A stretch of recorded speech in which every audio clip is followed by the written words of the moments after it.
7h06, a gente vai falar aí de retomada da economia aqui no estado de São Paulo, mais precisamente na cidade de São Paulo, na capital. A Secretaria de Habitação do estado de São Paulo é responsável pelas diretrizes de 4 setores do Plano São Paulo: construção civil, comércio, shoppings e atividades imobiliárias. E a gente vai abrir espaço aqui hoje para o secretário Flávio Amari falar conosco. Secretário, bom dia. Bom dia, Bocardi. Bom dia a todos que nos acompanham. Qual é a avaliação aí até agora aí destes setores com relação ao processo de reabertura?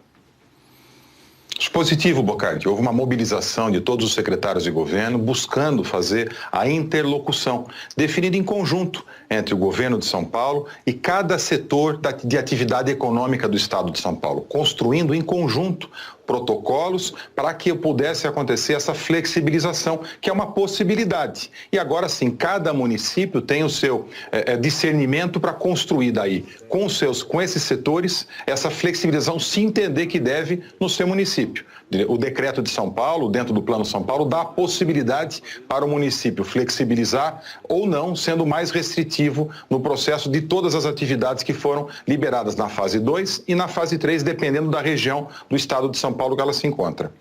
Vamos lá, secretário, eu não posso perder essa oportunidade, até porque venho falando isso e o senhor deve estar acompanhando o meu posicionamento com relação a essa questão. Inclusive ontem eu usei até aqui uma palavra forte para definir isso e repito ela aqui agora, porque é nisso que eu continuo acreditando. Uma hipocrisia, se me permite, falar sobre esses protocolos nesses setores que nós discutimos agora, sendo que nenhum protocolo foi apresentado do ponto de vista do transporte público. E aí a gente está falando da região metropolitana.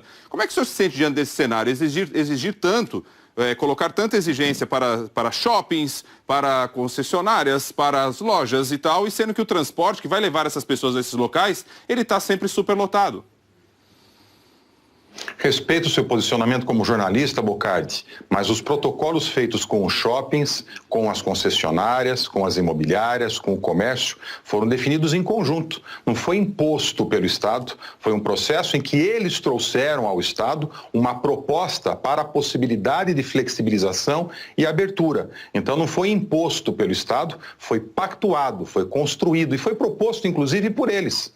As associações, Associação de Shopping, Associação de Lojista, Federação de Comércio, Associação Comercial, a Secov, a Abrainc, Cresce, todos participaram do processo, cada um na sua atividade. E eles nos propuseram e nós construímos em conjunto, com a validação, obviamente, da área da saúde, e fizemos sim uma sugestão de protocolo que os prefeitos podem adotar ou não, podendo fazer o seu próprio protocolo, restringindo mais se entender que deve, ou até mesmo não abrindo determinadas atividades econômicas se entenderem que deve. E assim tem sido feito. Alguns municípios do estado, como Sorocaba, Rio Preto, buscaram uma flexibilização. Outros, por exemplo, como Campinas, tiveram um outro caminho, não flexibilizaram agora, como São Paulo também.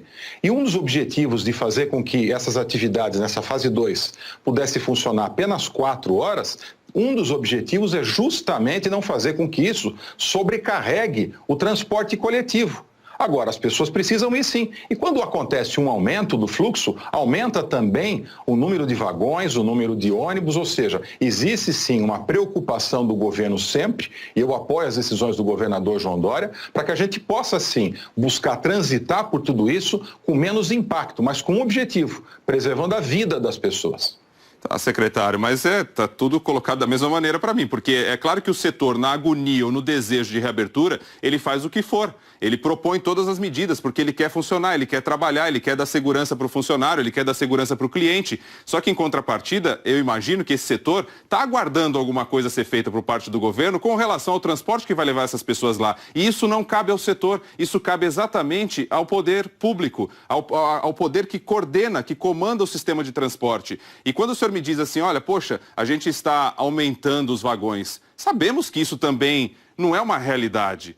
Tem linhas operando em 100% da sua capacidade e ela já não respeita o distanciamento. Imagine quando as pessoas voltarem. Então esse é o ponto que eu coloco aqui. De repente fica uma discussão enorme, sendo que num ponto central crucial, que é o do transporte, ele não tem um olhar, ele não tem uma medida tão efetiva, não tem a determinação do horário, não tem um escalonamento. Então eu me coloco no lugar do senhor. Como ficar discutindo uma coisa, sendo que você tem um gargalo enorme do ponto de vista do transporte?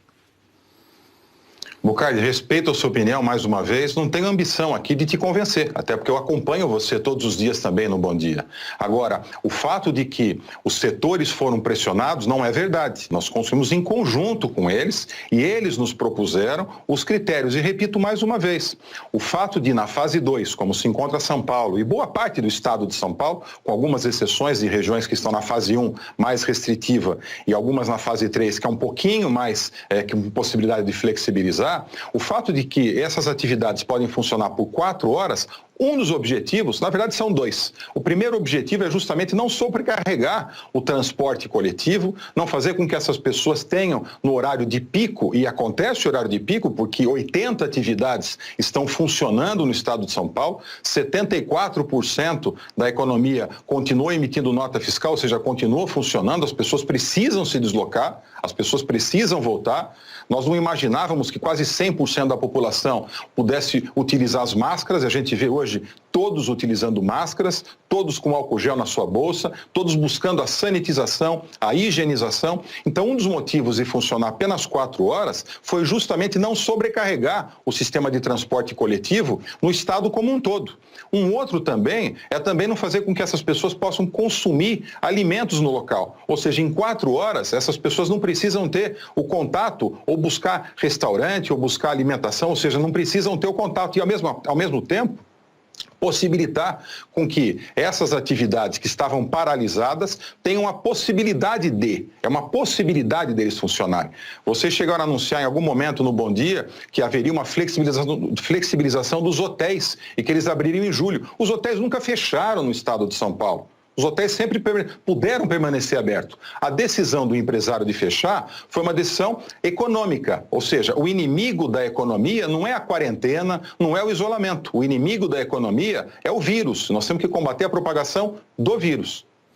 Secretário, eu agradeço aqui, a gente segue acompanhando na torcida para que isso ocorra aí da melhor maneira sempre e que venha um cuidado. Isso a gente continua insistindo aqui, até porque vejo até a repercussão.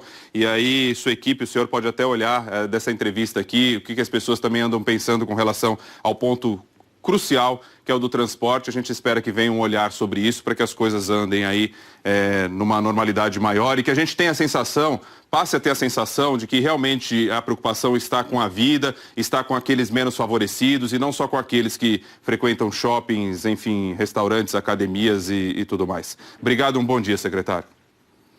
Obrigado. Na verdade, o objetivo principal é a preservação das vidas e com foco sempre na população mais carente. Esse é o norte do trabalho do nosso governo.